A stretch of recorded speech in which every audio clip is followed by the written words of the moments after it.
ભરૂચ અંકલેશ્વર માંડવી ખાતેના કાર્યક્રમમાં ખોડલધામ ટ્રસ્ટના ચેરમેન નરેશભાઈ પટેલ ઉપસ્થિત રહ્યા.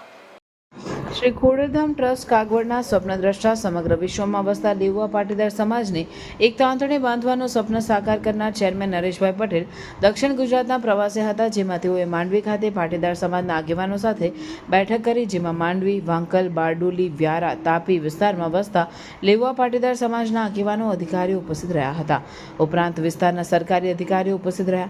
નરેશભાઈ પટેલનો બીજો કાર્યક્રમ હતો ભરૂચના ચાવજ કોમ્યુનિટી હોલ ખાતે રાખવામાં આવ્યો હતો, જેમાં જંબુસર, વાગરા, આમોદ, ભરૂચ, અંકલેશ્વર સહિત ચેરમેન નરેશભાઈ પટેલ, સંગઠન પ્રભારી હસમુખભાઈ લુણાગરિયા, ટ્રસ્ટી પ્રવીણભાઈ પટેલ, ભરતભાઈ પટેલ, બકુલભાઈ સુરઠિયા, ભરતભાઈ બોદર, મનોજભાઈ સાકરિયા, પંકજભાઈ ભુવા, મનસુખભાઈ રાદડિયા, નરેશભાઈ પટેલ, સુરત, વડોદરા અને નર્મદા જિલ્લા ખોડલધામ પરિવાર તથા સ્થાનિક લેઉવા પાટીદાર સમાજના પ્રમુખો, ખોડલધામ સમિતિના કન્વીનર, સહકન્વીનર તથા સ્થાનિક સમાજવાસીઓ ઉપસ્થિત રહ્યા હતા. ત્યારબાદ અંકલેશ્વર ખાતે ખોડલધામ સમિતિ અંકલેશ્વર દ્વારા આયોજિત 7મા લાપસી મહોત્સવમાં નરેશભાઈ પટેલ ઉપસ્થિત રહ્યા હતા તથા આ નિમિત્તે યોજાયેલ સર્વાઇકલ, બ્રેસ્ટ અને ઓરલ કેન્સર ચેકઅપ કેમ્પની મુલાકાત લીધી.